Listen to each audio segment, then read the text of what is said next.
बच्चों नमस्कार। कक्षा दशम सामाजिक विज्ञान पर हम लगातार चर्चा कर रहे हैं, जिसमें चर्चा कर रहे हैं हम अध्याय 10 उपनिवेशों का खात्मा और शीत युद्ध। प्रिय बच्चों, इसके अंतर्गत हम देखते हैं एक नया इस घटनाक्रम को समझने का प्रयास करें, स्वतंत्रता और निर्बल प्रजातंत्र। आखिर ये जो शब्द कह रहा है निर्बल प्रजातंत्र और स्वतंत्रता, तो आइए हम नाइजीरिया की उस घटना को जानने का प्रयास करते हैं। बच्चों, मैंने अफ्रीका के बारे में के वीडियो में बताया, आबादी की दृष्टि से नाइजीरिया अफ्रीका का सबसे बड़ा देश है, जहां आज लगभग 17 करोड़ लोग रहते हैं। अंग्रेजों के आने से पहले नाइजीरिया नाम का कोई देश नहीं था बच्चों। अंग्रेजों ने नाइजर नदी के आसपास के इलाकों को मिलाकर अपना प्रभाव क्षेत्र बनाया, जिसे उन्होंने नाइजीरिया नाम दे दिया। उन्होंने केवल तटीय इलाकों पर अपना सीधा शासन रखा और अंदरूनी इलाकों पर वहां के स्थानीय मुखियाओं को शासन करने दिया। बच्चों, नाइजीरिया के उत्तरी भागों में हौसा फुलानी लोगों का प्रभाव था, जो कि मुसलमान थे। दक्षिण पूर्वी भाग इबो जनजाति के अधिकार क्षेत्र में था, जबकि दक्षिण पश्चिमी भाग योरूबा जनजाति के प्रभाव में था। इन कबीलों के आय का प्रमुख साधन जो था बच्चों, वो था पाम तेल इकट्ठा करना, फिर कपास इकट्ठा करना और आदि व्यापारिक फसलों को उत्पादन करना। तटीय क्षेत्रों में बात करें तो हम देखते हैं खनिज तेल की खोज हुई और यह नाइजीरिया के आसपास का प्रमुख स्रोत रहा है। नाइजीरिया में राष्ट्रवाद तटीय इलाकों में शिक्षित लोगों द्वारा प्रारंभ किया गया, जो तीनों जनजाति प्रदेशों के एक राष्ट्र के रूप में एकीकरण वृहद अफ्रीकी राष्ट्रवाद के पक्ष में थे। हर्बर्ट मैकाले ने 1923 में नाइजीरिया राष्ट्रीय प्रजातांत्रिक पार्टी की नींव रखी। यह नाइजीरिया की प्रथम राजनीतिक पार्टी थी बच्चों। 1923, 1928 और 1933 के चुनाव में इस दल ने सभी सीटें जीती, माने पूर्ण बहुमत की सरकार बनी। 1930 के समय मैकाले ने ब्रिटिश उपनिवेशी सरकार पर उग्रवादी हमला भी कर दिया और उनका समर्थन भी उन्होंने किया।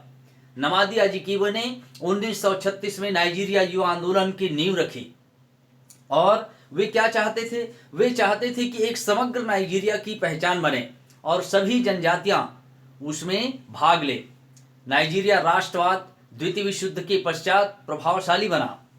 इस आंदोलन के आधार स्तंभ थे मजदूर संगठन और वे सैनिक जो द्वितीय विश्व युद्ध में ब्रिटेन के पक्ष में लड़े थे और युद्ध के बाद लौट आए थे।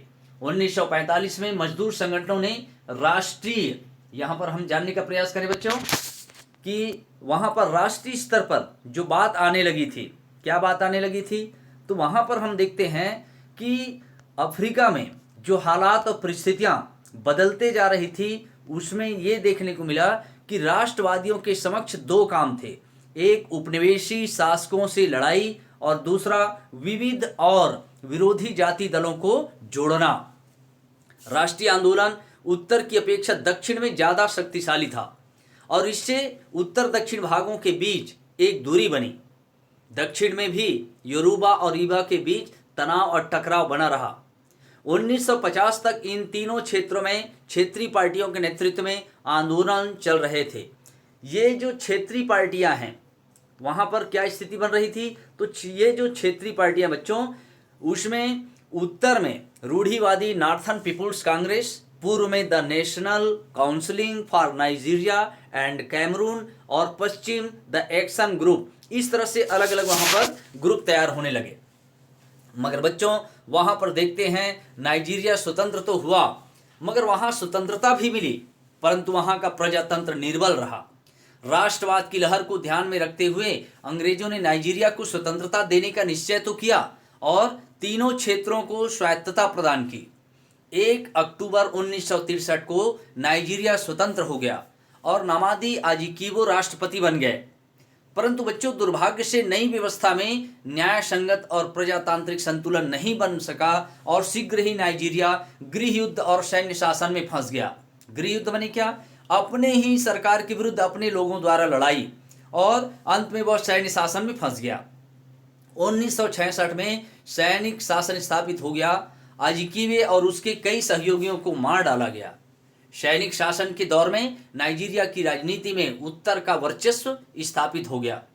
नागरिक और प्रजातांत्रिक सरकारों को स्थापित करने के कई प्रयास किए गए, लेकिन यह बार बार असफल हुआ। सैन्य शासन व्यवस्था और बहुराष्ट्रीय तेल कॉरपोरेशन जो भ्रष्ट शासकों की वित्तीय सहायता देते थे, उनके साथ मिलकर काम करते थे। उन्होंने नाइजीरिया में भ्रष्टाचार और मानवाधिकारों के दमन को बढ़ावा दिया।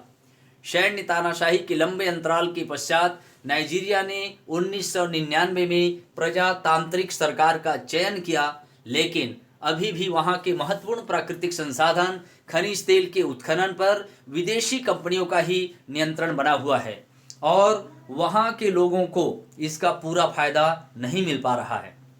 बच्चों, उल्टा बल्कि उन्हें अपने ही देश के पर्यावरण जैसे जंगल, पानी के स्रोत और समुद्र तट पर भयंकर प्रदूषण का सामना करना पड़ रहा है। बच्चों, ये रही नाइजीरिया की कमजोर प्रजातंत्र।